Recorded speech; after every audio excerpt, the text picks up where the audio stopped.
वजल्ली वज़ीरा मिन अहली।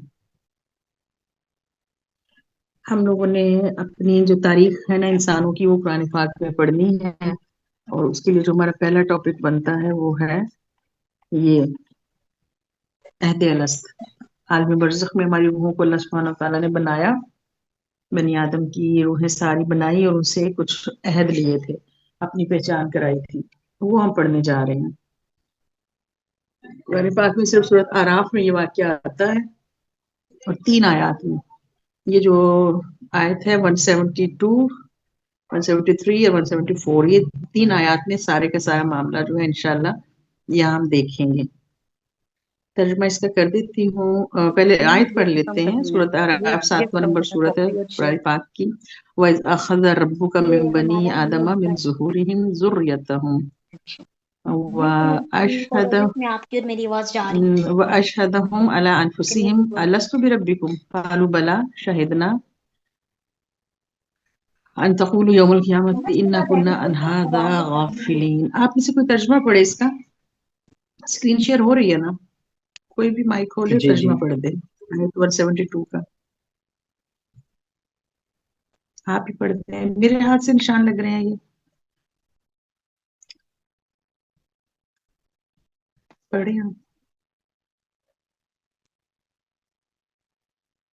और ए नबी लोगों को याद दिलाओ वो वक्त जब हमारे अपने बनी आदम की पश्तों से उनकी नस्ल को निकाला था।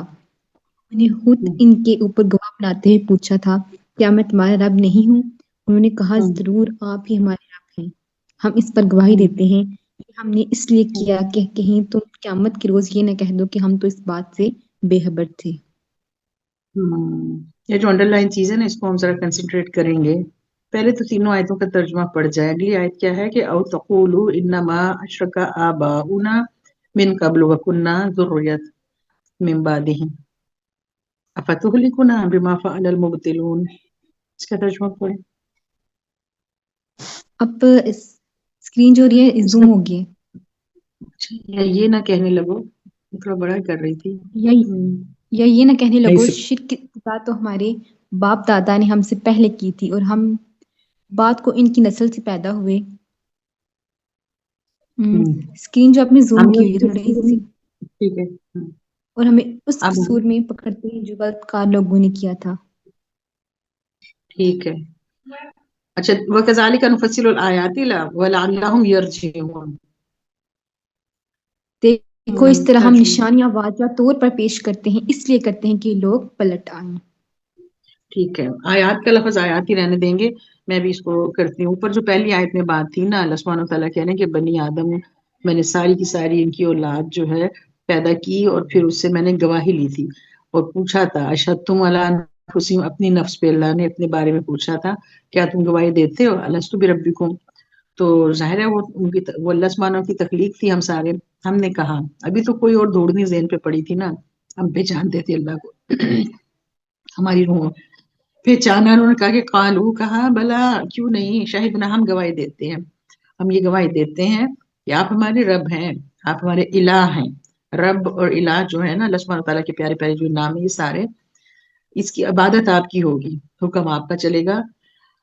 इस आयत में जो अंडरलाइन थी ना, उन्होंने कहा कि जरूर आप ही हमारे रब हैं और हम इस पर गवाही देते हैं।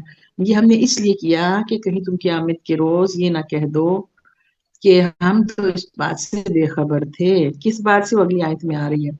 ये अहद क्यों लिया, इस बात को समझें। हमारे से अल्लाह सुब्हानहू व तआला ने हलफ लिया है, बड़ी इंपॉर्टेंट बात है और मामूली बात नहीं है। अल्लाह ने हमें खूब अच्छी तरह बांधा है, समझा। यानी हम इस अहद को करके आए हुए हैं कि भाई हम अल्लाह सुब्हानहू व तआला आपको जानते हैं और हम नहीं करेंगे शिर्क। अगली बात में, अगली आयत का जरा तर्जुमा दोबारा देख लें। ये हमने अहद इसलिए लिया कि तुम ये ना कहने लगो कि शिर्क की इब्तिदा तो हमारे बाप दादा ने हमसे पहले की थी और हम बाद को उनकी नस्ल से पैदा हुए। फिर क्या आप हमें उस कसूर में पकड़ते हैं जो गलतकार लोगों ने किया था? तो इंसान वहां जाके, जाहिर है बाप दादा के दीन पे ज्यादातर लोग चले आ रहे हैं ना, कुरान वाले दीन पे हम थोड़ी हैं। तो ऐसी बातें वहां हुज्जतें हमने यही करनी है कि अभी हम तो बाप दादा के दीन पर थे। अल्लाह याद करवाएंगे याद कि तुम्हें तो मैंने खुद जब बनाया था तभी नहीं वादा ले लिया था कि इलाह मैं हूँ। आपने कहा था, लोग जुर्रियत ने कहा था कि आप रब हैं हमारे। اور رب ہونے کا مطلب صرف یہی نہیں ہے کہ پیدا کر دیا بھائی، رب وہ ہے نا، ربی و ربکم اللہ، میرا اور آپ کا رب الہ ہے، اس کی عبادت ہوگی، اس کا ہر حکم جو ہے وہ سمینا و اطاعنا ہوگا، یہ ہماری روحوں نے وعدہ کیا ہوا ہے۔ ہاں یہ کہ جب زمین پہ پیدا ہوتے ہیں، جس گھر میں پیدا ہوتے ہیں، جو ان کا مذہب ہوتا ہے، جو ان کا ماحول سے اس دین کے اوپر چلے جاتے ہیں۔ یہ ساری آپ نے ڈیٹیلز کچھ پڑھی ہوں گی، میں نے آپ لوگوں نے کہا تھا کہ ہم پڑھ کے بھی بیٹھا کریں گے انشاءاللہ۔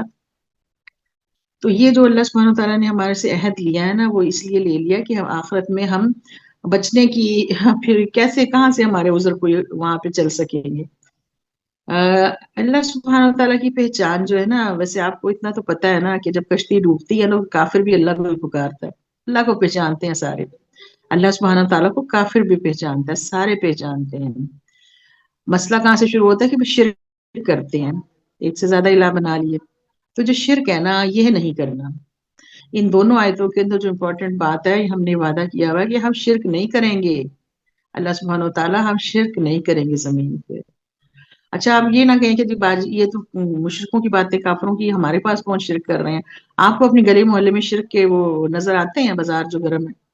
یہ ہمارے پنجتن پاک اور ہمارے یہ جو بھی مزار اور جو کچھ شرک تو بے انتہا طریقوں سے ہو رہا ہے نا شرک، جو کچھ بھی شرک ہو رہا ہے، ہم تو اللہ سے کہہ کے آئے ہوئے ہیں کہ اللہ ہم شرک نہیں کریں گے۔ اللہ سبحانہ و تعالیٰ نے قرآن اس لیے بھیجا، انبیاء اس لیے آئے ہیں، شرک کے خاتمے کے لیے انہوں نے کام کیا، کفر اور شرک کو ختم کرنے کے لیے اللہ سبحانہ و تعالیٰ عذاب لا کے مخزوم قوموں کو خود ختم کرتے تھے، اور اب یہ امت مسلمہ کی ذمہ داری ہے کہ کفر اور شرک کو ختم کریں، نہ کہ خود مسلم ممالک جو ہیں، مسلم لوگ ہم جو ہیں وہ ہم کفر شرک میں پڑے ہوئے ہیں اور ہم پہچان بھی نہیں رہے، اور ہم اس بات کو سمجھ بھی نہیں رہے کہ ہم تو کتنے سخت پھنسے ہوئے ہیں۔ اللہ سبحانہ و تعالیٰ نے ہمارے سے وعدے لیے ہوئے، عہد لیا ہوا ہے، حلف لیا ہوا ہے، یہ کوئی معمولی بات نہیں ہے۔ ہم کہہ کے آئے ہوئے ہیں اللہ سبحانہ و تعالیٰ نے آپ ہمارے رب ہیں اور ہم شرک نہیں کریں گے، پوری بات یہ عہد الست میں ہے۔ آپ ہمارے رب ہیں تو سارے پہچانتے، کافر بھی پہچانتا ہے۔ اگلی بات جو ہے وہ امپورٹنٹ ہے، شرک نہیں ہوگا، شرک اور کفر کے خلاف جہاد ہے۔ دین جو ہے نا، وہ دین جو ہم قرآن ہمیں دین دے رہا ہے، دین حق جو دے رہا ہے وہ دین ابراہیمی ہے۔ انہوں نے بت توڑے، نبی پاک صلی اللہ علیہ وسلم مکہ فتح کیا، بت توڑے ہیں، بیٹے قربان کیے، ابراہیم علیہ السلام کو آپ دیکھ رہی ہیں۔ یہ جو قربانی ہے، یہ جو کفر اور شرک کے خلاف جہاد ہے بھائی۔ چلے اس کو میں تیسری آیت کو بھی ذرا پکڑ لیں۔ تیسری آیت میں اللہ کہہ رہے ہیں وَكَذَلِكَ نُفَصِّلُ الْآيَاتِ، اس طریقے سے ہم آیتوں کو واضح کر کے بتاتے ہیں۔ یہ جو معاملہ عہد الست کا ہے، دو ہی آیتوں میں اتنا کلیئر اللہ نے کھلا بتا دیا، اللہ نے اس کی ڈیٹیل بھی دے دی۔ یہ قرآن خود احسن تفسیر ہے، اپنی مفصل ہے، اپنی ایکسپلینیشن خود کر رہا ہوتا ہے۔ میں تو آپ کو سجیسٹ یہ کر رہی تھی کہ ہم جو یہاں پہ پڑھیں گے اس کورس میں، جس طریقے سے میں آپ کو تھوڑے سے نوٹس دیتی ہوں، اپنی آپ ضرور پڑھیں اس کو، مختلف جگہوں سے پڑھیں چیزوں کو، لیکن جو تھیم ہے نا، جو بیسک جو وہ میں چاہ رہی ہوں کہ میں آپ کو اس تک پہنچا دوں۔ قرآن خود مفصل ہے قرآن، پورے کا تمت کلمات ہے، ایسے ہی ہے نا، مکمل ہے نا، اس میں کوئی کمی نہیں ہے، ایسے تفسیر ہے۔ آئیں اس کو ہم سمجھ لیں۔ یہ جو آپ کو قرآن کا آسان ہونا ہے نا، یہ اس واقعے میں، اس 3 آیتوں میں نظر آ رہا ہے۔ اللہ تعالیٰ خود کہہ رہے ہیں آخری آیت میں وَكَذَلِكَ نُفَصِّلُ الْآيَاتِ، آیتوں کو ہم نے، اچھا آیت کا ترجمہ نشانیاں نہیں کرنا، نیچے نشانی لکھا ہوا ہے، آیت آیت ہی ہوتی ہے، ایک ان پڑھ جاہل کو بھی پتا ہے، آپ اس کا نشانی ترجمہ کر کے اس کو میننگ کو ہلکا کر رہے ہیں، آپ آیت کو آیت ہی رہنے دیں۔ اللہ کہہ رہے ہیں یہ آیات ہیں، یہ میری آیتیں ہیں، قرآن کی آیات ہو یا ہمارے انفس اور کائنات میں آیتیں، یہ دن رات، یہ چاند سورج، یہ ہماری اپنی ذات، یہ ساری آیات ہیں۔